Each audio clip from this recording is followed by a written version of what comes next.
एकांत में बैठो तो भजो, राम भजो जी राम भजो, राम भजो जी राम भजो।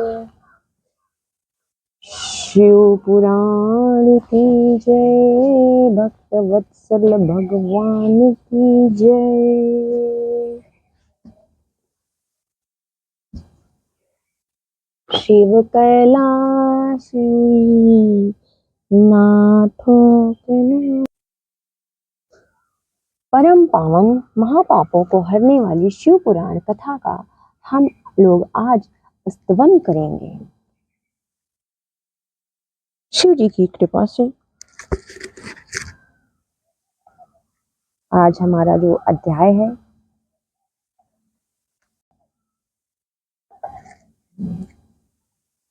शिव जी की कृपा से। शिव शिवाय नमस्ते, शिव शिवाय नमस्ते। शिव पुराण कथा की जय, भक्त और भगवान की जय। सभी प्राणियों का कल्याण हो, मनुष्यों का कल्याण हो, आप सभी की प्रार्थना स्वीकार हो। नमः पार्वती पते, हर हर महादेव। तो प्रियजनों, आप सभी के लिए हम आज शिव पुराण की रुद्र संहिता के अध्याय 5 का स्तवन और पान करेंगे। नारद जी का शिव तीर्थों में भ्रमण, शिवगणों को शापोद्धार की बात बताना तथा ब्रह्मलोक में जाकर ब्रह्मा जी से शिव तत्व के विषय में प्रश्न करना। तो आप सभी के कल्याण के लिए ये रुद्र संहिता का जो 5वां अध्याय है शिव तत्व के विषय में है। और शिव तत्व को जब आप जान जाएंगे तो आपके जानने योग्य संसार में कुछ भी नहीं बचेगा और आप सर्वज्ञानी हो जाएंगे और आप अपने जीवन का परम मुक्ति का लक्ष्य समझ पाएंगे। आप मनुष्य का जीवन लक्ष्यहीन एक पशु के भांति होता है, इसलिए आप शिव तत्व को जान जाएंगे तो आपके जीवन का लक्ष्य भी स्पष्ट हो जाएगा। तो हम कथा को प्रारंभ करते हैं शिव जी की कृपा से।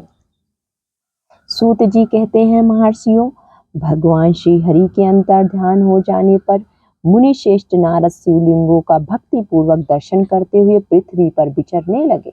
ब्राह्मणों, भूमंडल पर घूम फिरकर उन्होंने भोग और मोक्ष देने वाले बहुत से शिवलिंगों का प्रेम पूर्वक दर्शन किया। दिव्यदर्शी नारद जी भूतल के तीर्थों में विचर रहे हैं और इस समय उनका चित्त शुद्ध है। यह जानकर वे दोनों शिवगण उनके पास गए। वे उनके दिए हुए शाप से उद्धार की इच्छा रखकर वहां गए थे। उन्होंने आदर पूर्वक मुनि के दोनों पैर पकड़ लिए और मस्तक झुकाकर भली भांति प्रणाम करके शीघ्र ही इस प्रकार कहा।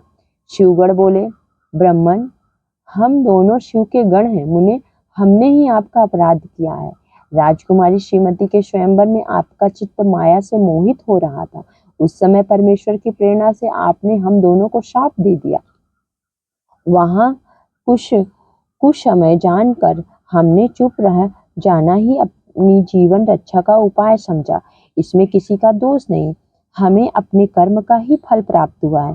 प्रभु, अब आप प्रसन्न होइए और हम दोनों पर अनुग्रह कीजिए। नारद जी ने कहा, आप दोनों महादेव जी के गण हैं और सत्पुरुषों के लिए परम सम्माननीय हैं, अतः मेरे मोह रहित एवं सुखदायक यथार्थ वचन को सुनिए।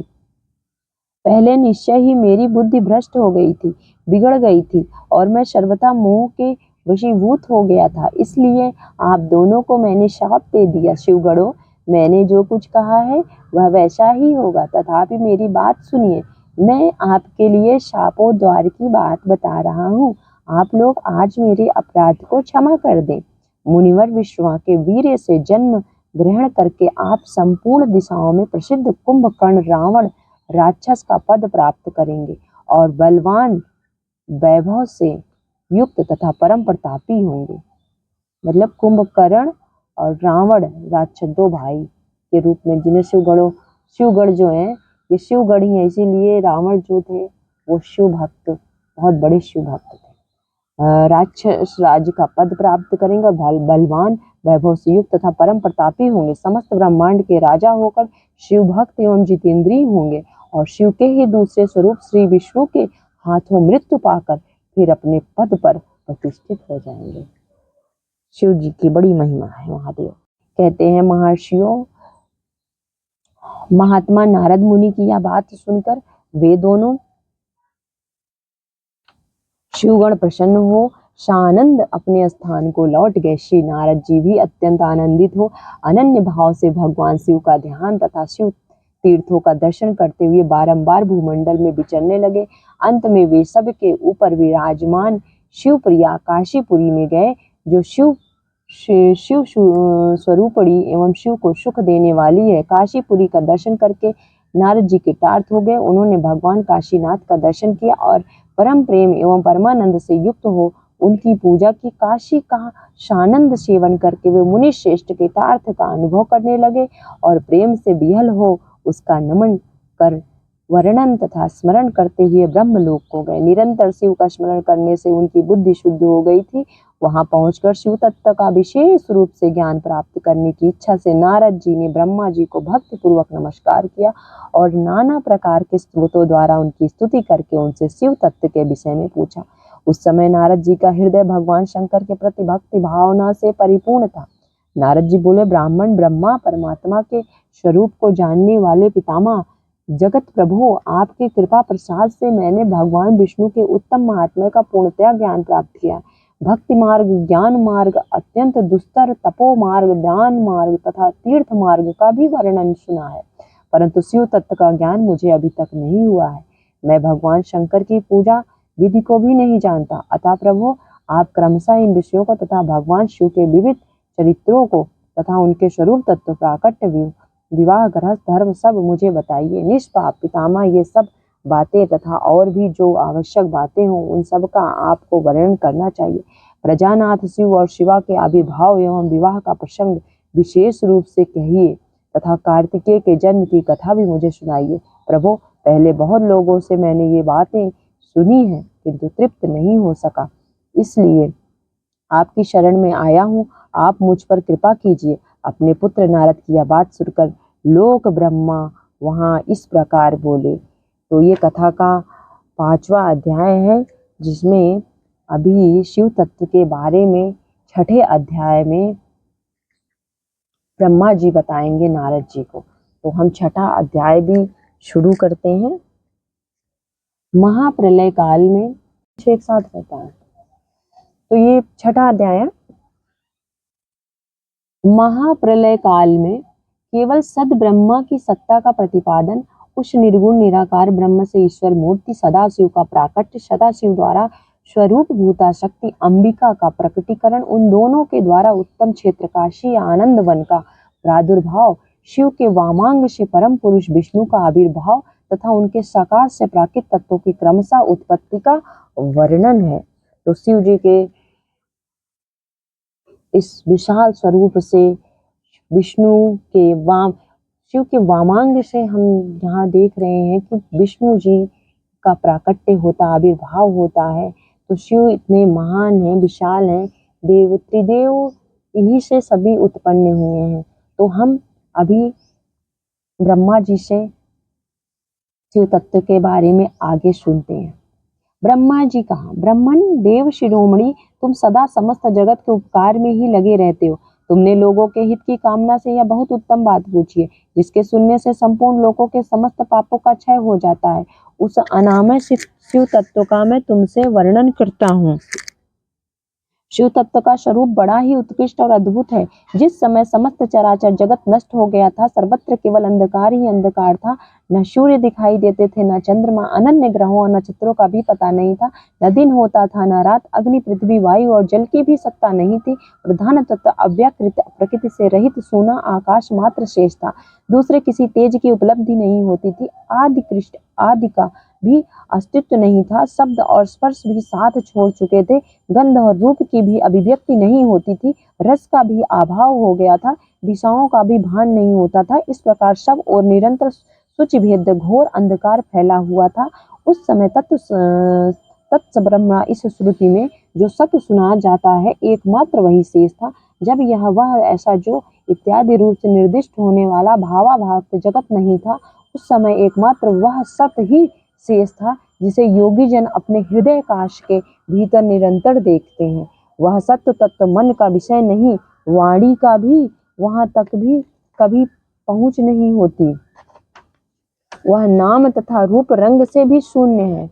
वह न स्थूल है, न कृष्ण, न हर्ष है, न दीर्घ, न लघु है, न गुरु। उसमें न कभी वृद्धि होती है, न हर्ष होता है।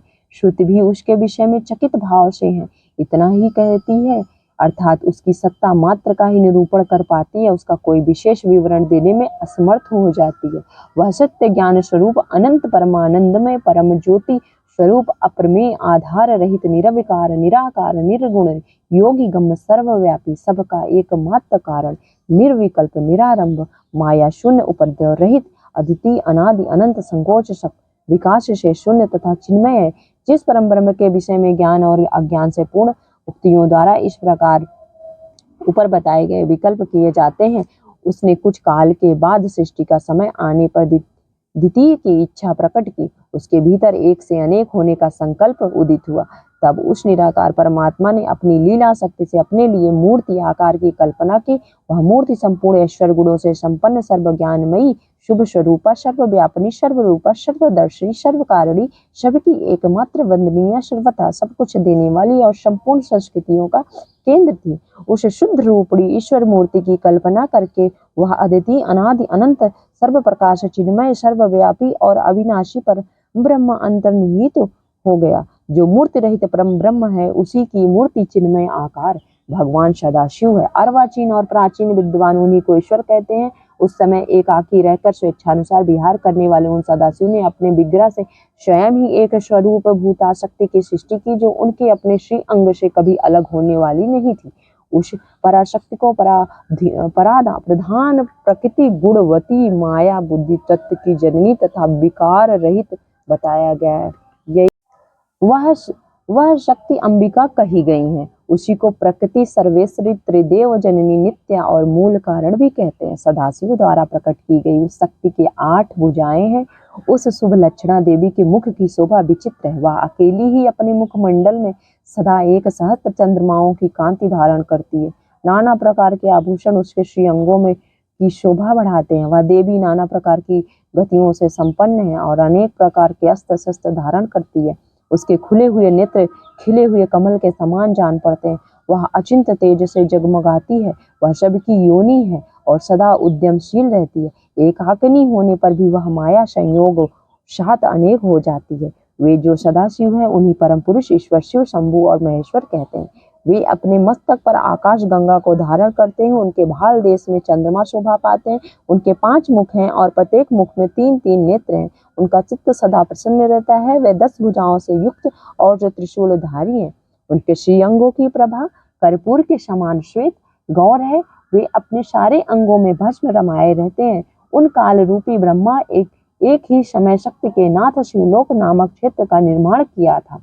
उस उत्तम क्षेत्र को ही काशी कहते हैं। वह परम निर्वाण या मोक्ष का स्थान है जो सबके ऊपर विराजमान है। वे प्रियतम रूप शक्ति और शिव जो परमानंद स्वरूप है, उस मनोरम क्षेत्र में नित्य निवास करते हैं। काशी पूरी परमानंद रूपड़ी है। मुने शिव और शिवा ने प्रलय काल में भी कभी उस क्षेत्र को अपने सानिध्य से मुक्त नहीं किया है, इसलिए विद्वान पुरुष उसे अभिमुक्त क्षेत्र के नाम से भी जानते हैं।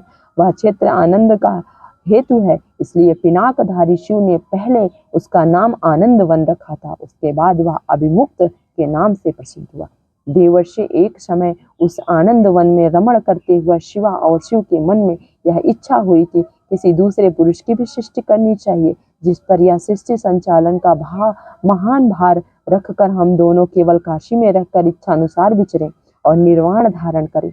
वही पुरुष हमारे अनुग्रह से सदा सबकी सृष्टि करे, पालन करे और वही अंत में सबका संहार भी करे। यह चित्त एक समुद्र के समान है। इसमें चिंता की उत्ताल तरंगे उठकर इसे चंचल बनाए रहती हैं। इसमें सत्व गुण रूपी रत्न, तमो गुण रूपी ग्रह और रजोगुण रूपी मूंगे भरे हुए हैं। इस विशाल चित्त समुद्र को संकुचित करके हम दोनों उस पुरुष के प्रसाद से आनंद कानन काशी में सुख पूर्वक निवास करें। यह आनंद वन वह स्थान है जहाँ हमारी मनोवृत्ति सब ओर से सिमट कर इसी में लगी हुई है तथा जिसके बाहर का जगत चिंता से आतुर प्रतीत होता है। ऐसा निश्चय करके शक्ति सहित सर्वव्यापी परमेश्वर शिव ने अपने वाम अंग के 10वें अंग पर अमृत मल दिया। फिर तो वहां से एक पुरुष प्रकट हुआ जो तीनों लोकों में सबसे अधिक सुंदर था। वह शांत था, उसमें सत्वगुण की अधिकता थी तथा वह गंभीरता का अथाह सागर था। मुने, क्षमा नामक गुण से युक्त उस पुरुष के लिए ढूंढने पर भी कहीं कोई उपमा नहीं मिलती थी। उसकी कांति इंद्र नील मणि के समान श्याम थी। उसके अंग अंग से दिव्य शोभा छिटक रही थी और नेत्र प्रफुल्ल कमल के समान शोभा पा रहे थे। श्री अंगों पर सुवर्ण की श्रीकांति वाले 2 सुंदर रेशमी पीताम्बर शोभा दे रहे थे। किसी से भी पराजित न होने वाला वह वीर पुरुष अपने प्रचंड भुजंड दंडों से सुशोभित हो रहा था। तदंतर उस पुरुष ने परमेश्वर शिव को प्रणाम करके, स्वामी मेरे नाम निश्चित कीजिए और काम बताइए। उस पुरुष की यह बात सुनकर महेश्वर भगवान शंकर हंसते हुए मेघ के समान गंभीर वाणी में उससे बोले। शिव ने कहा, वत्स व्यापक होने के कारण तुम्हारा विष्णु नाम विख्यात हुआ। इसके सिवा और भी बहुत से नाम होंगे जो भक्तों को सुख देने वाले होंगे। तुम सो स्थिर उत्तम तब करोगे क्योंकि वही समस्त कार्यों का साधन है। ऐसी शिव जी की महिमा है कि नारायण जी को सृष्टि के लिए भेजा। ऐसा कहकर भगवान शिव ने श्वास मार्ग से श्री विष्णु को वेदों का ज्ञान प्रदान किया। श्वास मार्ग जिसे हम लोग स्वर विज्ञान के नाम से जानते हैं, इसीलिए तो स्वर विज्ञान इतना बड़ा है। विष्णु शिव के श्वास से बाहर आए और सृष्टि को पालन पोषण करने में लग गए। तदंतर अपनी महिमा से कभी चित न होने वाले श्री हरि भगवान शिव को प्रणाम करके बड़ी भारी तपस्या करने लगे और शक्ति सहित परमेश्वर शिव भी प्रसाद गणों के साथ वहां से अदृश्य हो गए। भगवान विष्णु ने सुदीर्घ काल तक बड़ी कठोर तपस्या की। तपस्या के परिश्रम से युक्त भगवान विष्णु के अंगों से नाना प्रकार की जलधाराएं निकलने लगी। यह सब भगवान शिव की माया से ही संभव हुआ। महामुने, उस जल से सारा सूना आकाश व्याप्त हो गया। वह ब्रह्म रूप जल अपने स्पर्श मात्र से सब पापों का नाश करने वाला सिद्ध हुआ। उस समय थके हुए परम पुरुष विष्णु ने स्वयं उस जल में शयन किया। वे दीर्घ काल तक बड़ी प्रसन्नता के साथ उसमें रहे। नारद अर्थात जल में शयन करने के कारण ही उनका नारायण या श्रुति सम्मत नाम प्रसिद्ध हुआ। उस समय उन परम पुरुष नारायण के सिवा दूसरी कोई प्रकृति वस्तु नहीं थी। उसके बाद ही उन महात्मा नारायण देव से यथासंभव सभी तत्व प्रकट हुए। महामते विद्वान, मैं उन तत्वों की उत्पत्ति का प्रकार बता रहा हूं, सुनो। प्रकृति से महत्व प्रकट हुआ और महत्व से तीनों गुणों, इन गुणों के भेद से ही त्रिविध अहंकार की उत्पत्ति हुई। अहंकार से 5 तंत्र मात्राएं हुई और उन तंत्र मात्राओं से 5 भूत प्रकट हुए। उसी समय ज्ञान ने इंद्रियों और कर्म इंद्रियों प्रादुर्भाव हुआ। मुनि श्रेष्ठ, इस प्रकार मैंने तुम्हें तत्वों की संख्या बताई। इनमें पुरुषों को छोड़कर शेष सारे तत्व प्रकृति से प्रकट हुए, इसलिए सबके जड़ हैं। तत्वों की संख्या 24 है।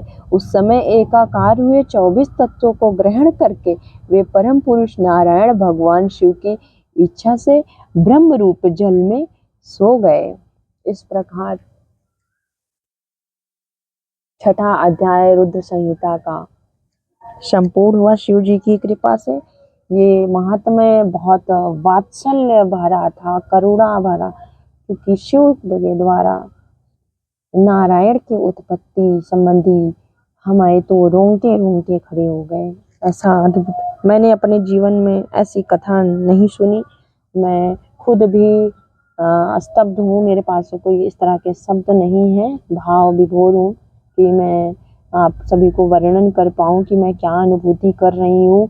ये जो 6ठा रुद्र संहिता का 6ठा अध्याय, इसका महात्म, इसका मर्म जो है सृष्टि, जब शिव जी ने विष्णु जी को संसार के लिए भेजा, एक मनुष्य कहिए कि एक धरती पे एक मनुष्य अवतार ही समझिए, क्योंकि उन्हीं से ही सारी सृष्टि का जन्म हुआ है। वही पालनहार है। जैसे हम हमारे माता पिता हमारा पालन पोषण करते हैं उसी। तो इस प्रकार इस अध्याय को आप लोग जरूर सुनिएगा, इस कथा, इसकी कृपा जरूर पाइएगा। आपको अपने जीवन का सार समझ में आएगा।